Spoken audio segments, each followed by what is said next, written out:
Guten Tag! Eu sou a Elissa. E eu sou o Rodrigo. Este é o canal Alemanizando, sejam todos bem-vindos. Talvez você lembre, se você por acaso nos segue no Facebook, né, que a gente perguntou para vocês quais eram as suas dúvidas do alemão. E hoje viemos aqui fazer esse vídeo para resolver todas as dúvidas. Mas Sim. Não sozinhos, não é mesmo, Elissa? Não, porque nós não temos as respostas para todas essas dúvidas, por isso nós temos uma convidada mais do que especial. A gente tem aqui com a gente hoje a Ingrid, do canal Deutschland, que a gente já indicou aqui, porque a gente realmente gosta. Então, oi Ingrid, tudo bem? Tudo bem? Rodrigo, Elisa, é um prazer estar aqui com vocês.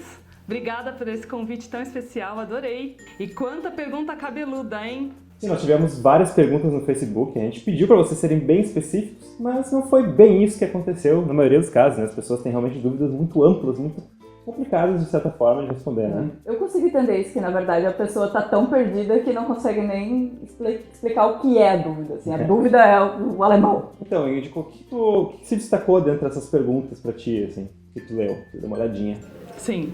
Bom, eu já esperava que o tema mais escolhido do pessoal seria realmente nominativo, acusativo, dativo, declinação, decorar artigo, pronúncia, e foram realmente os temas que mais apareceu. Uma vida em uma aula, né, não dá para explicar, mas eu vou tentar ajudar todos eles, que, como você falou, que podem estar perdidos em entender, nossa, o que é um, o que é outro. E acho que uma boa ideia é começar realmente pelos casos de declinação, né? De nominativo, acusativo e dativo. O genitivo acho que a gente pode deixar de lado. Uma coisa um pouco mais avançada, então é melhor deixar um pouquinho de lado no momento. Exatamente, Agora, porque assim. esses três assuntos já dão muito pano pra manga. Então vamos lá, o que tu pode dizer pra nós, pra facilitar a nossa vida, porque eu também tenho altas dificuldades com os casos, então eu tô esperando por essas dicas. Bom, em primeiro momento, esses três casos são uma questão de nomenclatura e muita gente fica em desespero. Por quê? A gente aprende a nossa nomenclatura de uma língua romana, como por exemplo, sujeito, objeto direto, objeto indireto, aprende a reconhecer esses elementos dentro da frase, só que quando chega no alemão, essa nomenclatura muda. Então, em primeiro lugar, calma gente, é uma questão de nomenclatura.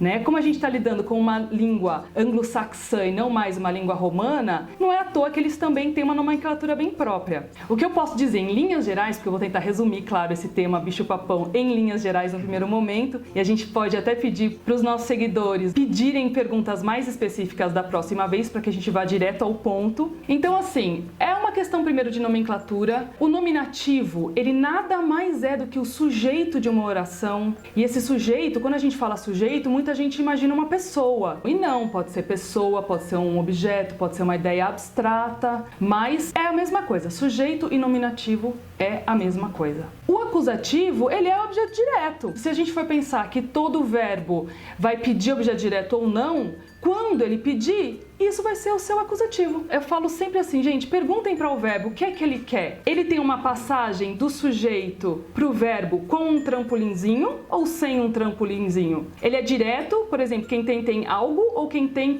de alguém, para alguém, com alguém? Não. Então o objeto direto é essa passagem aí sem um trampolim, e o objeto indireto, que é o dativo, olha lá, uma questão de nomenclatura. Ele vem trazendo esse trampolinzinho. Quem trabalha em algum lugar, olha aí a preposição, é o trampolim.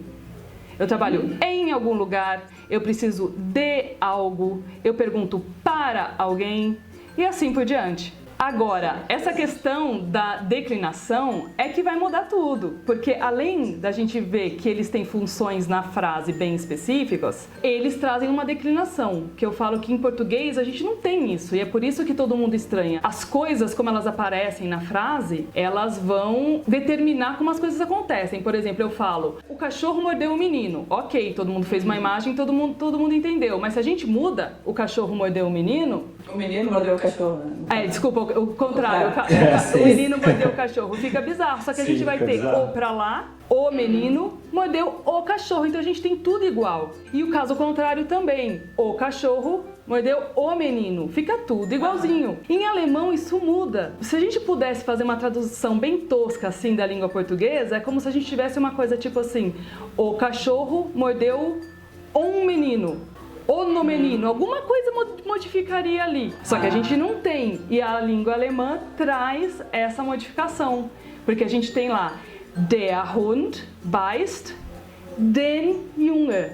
Então a gente tem ali o começo do que eles chamam de declinação. Ou na prática, o alemão é uma língua que não tem como ter mal entendidos, assim. Será que a gente pode dizer que a língua alemã ela é tão precisa, tão genau, como falam que os alemães são, tão genau que até aqui eles trouxeram uma solução sem margem de dúvidas? Pode ser. Eu diria que sim. Eu acho que quando tu domina o alemão, deve ser bem fácil expressar qualquer coisa, qualquer sentimento, porque eles têm palavras pra tudo, eles têm frases pra tudo, eles têm declinação pra tudo. E para terminar essa tríade, então, do nominativo, acusativo e dativo, que a gente estava falando que o dativo era o objeto indireto, é exatamente isso. Vamos pegar um verbo que precise do trampolinzinho que eu estava falando. Por exemplo, quem apresentei algo para alguém. Então esse para, essa preposição, esse trampolinzinho, objeto indireto, então, ele entra dentro do artigo, dentro do der, dentro do die, dentro do das, muda ele visualmente e fala o que ele está fazendo ali. Então por isso que a gente tem o caso, por exemplo, ich schenke der Mutter alguma coisa. Eu apresentei a mãe para minha mãe tal coisa. E você tem ali nessa modificação do que era para ser die Mutter pro der, porque essa preposição entrou, mudou e tá mostrando, ó, agora eu sou objeto indireto. É bem inteligente. Também precisa ser bem inteligente para entender essas coisas. Agora, o grande lance é saber o artigo, porque se a gente não sabe artigo, a gente não sabe nada. Se você não souber que mãe é die, você não consegue ver a modificação pro der. Então eu falo sempre, gente, estudem artigo com carinho. Vai fazer toda a diferença na vida de vocês. Vocês vão conseguir identificar a mudança ali. Se vocês não souberem, tudo pode ser qualquer coisa. O artigo, normalmente as pessoas pedem dicas para aprender, mas eu acho que isso talvez pode ficar para um próximo vídeo, né? O que eu posso dizer por enquanto é que, pra mim, a melhor forma é decorar a palavra. Quando eu aprendo uma palavra nova, eu já aprendo ela com o artigo, né? Sim. Por exemplo, Mutter é die Mutter, então eu não aprendi nunca só a palavra, assim, a palavra junto com o artigo. É verdade, uma palavra solta no alemão não adianta de muita coisa, sempre precisa saber qual é o artigo, porque daí já vai praticando, né? Já vai memorizando, que também é um jogo de memória, né? Mais que qualquer técnicas, coisa. Né? Alguma coisa, não tem um segredo assim, né? Que, nossa, agora tudo faz sentido. A pessoa tem que realmente se esforçar bastante. Tem muita gente também que fala que não tem regra para artigo em alemão. E tem sim, tem muita regra. Se a gente começa a conhecer essas regras, a gente depois se preocupa só com o que não tem regra. Tem muita coisa que tem muita coisa que não tem. Mas a gente pode fazer um próximo vídeo para ajudar o pessoal, vocês não acham? Vamos lançar uma campanha aqui já. Se esse vídeo chegar em 2.000 likes, a gente vai gravar mais um vídeo com a Ingrid e vai ser sobre artigos e mais algum assunto aí que vocês escolherem pautadamente, né? Assim, uma dúvida bem pontual. Vocês vão ver, o pessoal vai ficar afiado em artigo, porque eu sou prova viva de que isso dá certo. Descobri essas regras, elas funcionam. Os meus alunos hoje manjam bem pra caramba.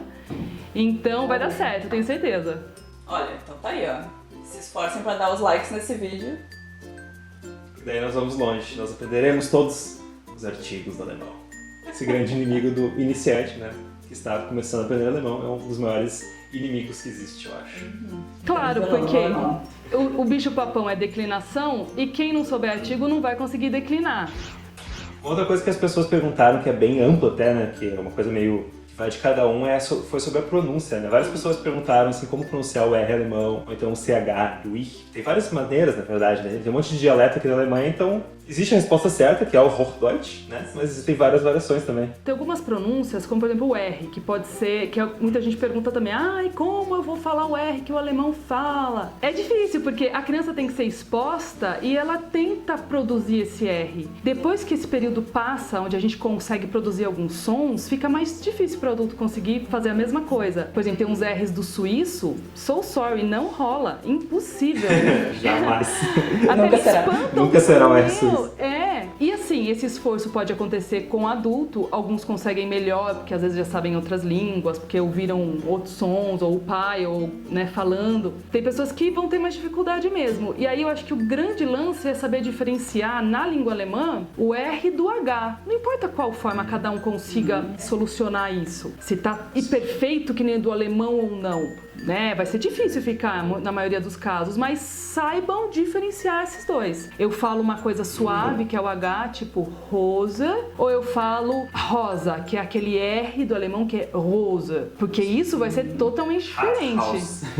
Eu falo Haus, minha casa, ou eu mando a pessoa pra fora, Raus. Imagina a situação? House. Você acabou de chegar, a pessoa tá apresentando sua casa, Raus, vai embora.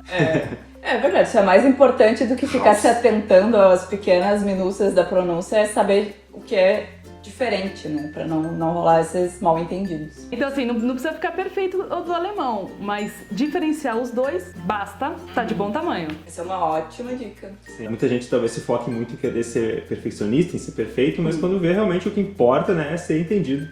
Para isso que serve uma língua, né? Sim. Para ser entendido, né? Para entender. O importante é comunicar. Eu tinha uma professora de português que falava isso. Se aplica pro alemão também. Eu sou fã dessa sua professora, porque o lance é esse mesmo. A gente pode querer estudar, querer falar alemão perfeito, eu acho que tem mesmo que estudar, mas na hora de se comunicar, a comunicação ela é colaborativa. Se o alemão estiver vendo que você está tentando, que você esqueceu uma palavra, mas que você começou a falar ela errado, ele te corrige. Nessa correção você já adquire essa palavra, você já se melhora, você não vai mais esquecer dela. Então eu falo, não se inibam. Meu, é que nem nadar, não adianta aprender a nadar no manual. Tem que se jogar na água. Língua verdade. é a mesma coisa, se joga. Não pode ter vergonha, né? Tem que ir pra cima. E a nasalização, como é que tá? Você já fala man kann zusammen tanzen ou tá no man kann zusammen tanzen? Man kann zusammen tanzen. Tanzen. Tanzen. Depende. Se eu tô, assim, na aula, focandinho, assim, eu imagino que eu fale bonitinho. Agora, se eu tô naquele momento de tensão, assim, sei lá, no restaurante, falando com o garçom, deve rolar um narizinho aí, sim. Talvez. O português é muito nasal, né? O português é muito na boca, eu acho. Só vai cuspindo palavras, enquanto o alemão tu tem que Tem a garganta e tem o nariz, é um trabalho maior.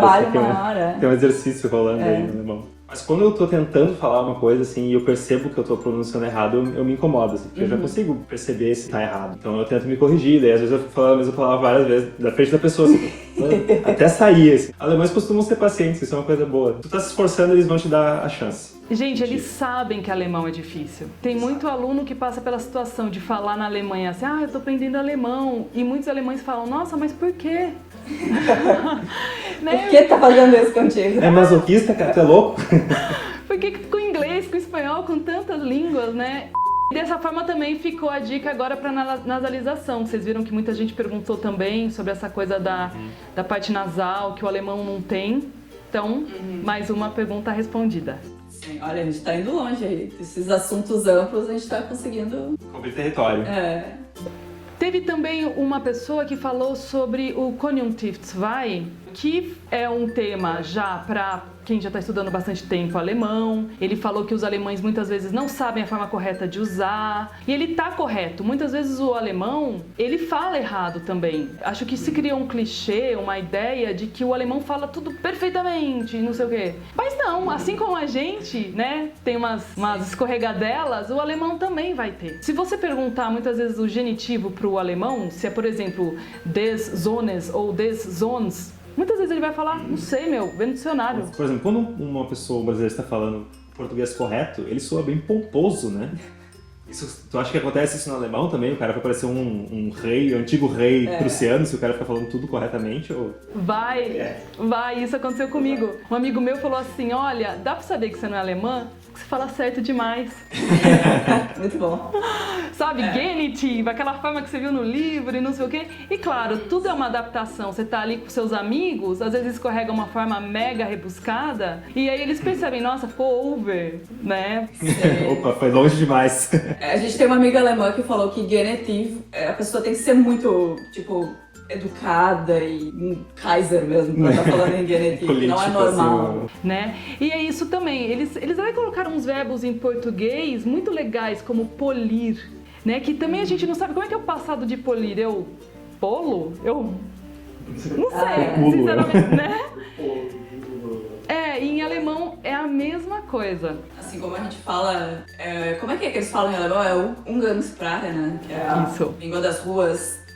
A gente também fala, né?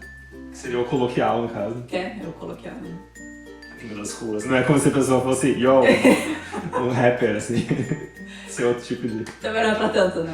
Mas tipo, com gíria, que nem a gente tá falando aqui. Talvez uma pessoa aprendendo português não ia entender muito ou ia achar que é um português muito estranho que a gente tá falando. Mas esse negócio da língua do rapper que você falou é super importante, porque é exatamente o contraponto do que a gente estava falando. É pra mostrar como a língua é orgânica, ela é viva. Ela vai ficar se modificando no núcleo que você tiver. Você tá falando com seu amigo, você tá falando com seu professor. Então você tem que se adaptar e, na verdade, tudo vai depender do quão bem você domina uma língua. Você domina tão bem pra ficar se adaptando em todas essas situações? Esse é o ponto da pergunta que eu queria chegar. Eu nem queria discutir o Konjunktivzwei na forma dele. Eu queria discutir exatamente essa questão da adaptação do seu contexto linguístico, né? Você tá ali numa festinha no Oktoberfest é de um jeito, você tá ali com seus amigos, professor e assim por diante. Então, com esse debate aqui sobre a língua ser orgânica, ser viva e nos acompanhar, a gente encerra esse vídeo. A gente espera que vocês tenham gostado. A gente quer agradecer muito aqui a Ingrid, que nos deu essa baita aula. Muito obrigada. Disponho, fiquei super feliz. Então, gente, vocês já sabem, a gente já falou isso em outro vídeo, se inscrevam lá no Deutschland, o link vai estar na descrição. Lá tem muito mais conteúdo, as coisas vão muito mais além do que essa explicação. Todas as coisas que a gente falou hoje, né? Todas essas e muito mais. E muito mais. E não esqueçam que se esse vídeo aqui chegar em 2.000 likes, a gente vai gravar mais um vídeo com a Ingrid e vai ser sobre a mágica de aprender os artigos das palavras em alemão. Então, se você gosta de artigos, se você quer saber realmente o que é der, o que é die, o que é das, clique em curtir. Também se inscreva no nosso canal. Se inscreva no canal da Ingrid também. Se inscreva no canal de todo mundo. Não deixa de seguir a gente no Twitter, no Instagram, no Snapchat e de curtir a gente e a Deutschland também no Facebook. Então, tchau, Ingrid. Muito obrigada Tchau. mais uma vez. Um beijo pra Até o próximo vocês. vídeo, pessoal. Tchau!